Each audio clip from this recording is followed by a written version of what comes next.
पाक फौज मुल्क की खुद मुख्तारी और सालमियत के दिफा के लिए पूरी तरह तैयार है। भारतीय फौज के खोखले बयानात बढ़ती मायूसी की निशानदही करते हैं। किसी भी मुहिम जोई का पाकिस्तान मुकम्मल ताकत के साथ जवाब देगा। Army chief general Syed Asim Munir की कोर कमांडर कॉन्फ्रेंस में गुफ्तगू 267वीं कोर कमांडर्स कॉन्फ्रेंस की सदारत करते हुए आर्मी चीफ ने कहा कि बयानात दुनिया की तवज्जो भारत के अंदरूनी खलफशात से हटाने के लिए है।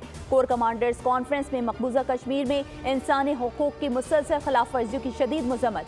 फोरम ने भारत को खित्ते के अमन और इस्तेहकाम के लिए संगीन खतरा करार दिया। फितना अल खवारिज की जानिब से अफगान सरजमीन के इस्तेमाल पर तशवीश का इजहार। अमन के लिए शोहदाए अफवाज, इदारों और शहरियों की लाजवाल कुर्बानियों को खराज अकीदत पेश किया गया।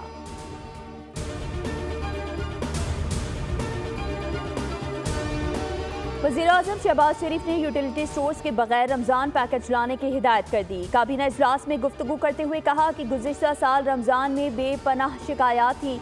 इस बार माइनस यूटिलिटी स्टोर्स रमज़ान पैकेज लाने का कहा है ताकि करप्शन को रोका जा सके। पाकिस्तान मौशी इस्तेहकाम के बाद अब मौशी तरक्की की राह पर गामजन है। दिसंबर और जनवरी में महंगाई की शरह कम हुई। पाकिस्तान सऊदी अरब के तेल दरामद पर $1.2 अरब मौखर अदायगी की सहूलत का खैर मकदम करता है। ओवरसीज पाकिस्तानी ग्लोबल फाउंडेशन की तकरीब से खिताब में कहा, ओवरसीज पाकिस्तानियों का मुल्क में खैर मकदम करते हैं। दहशतगर्दी दोबारा दफन होगी, ये धरती महफूज होगी।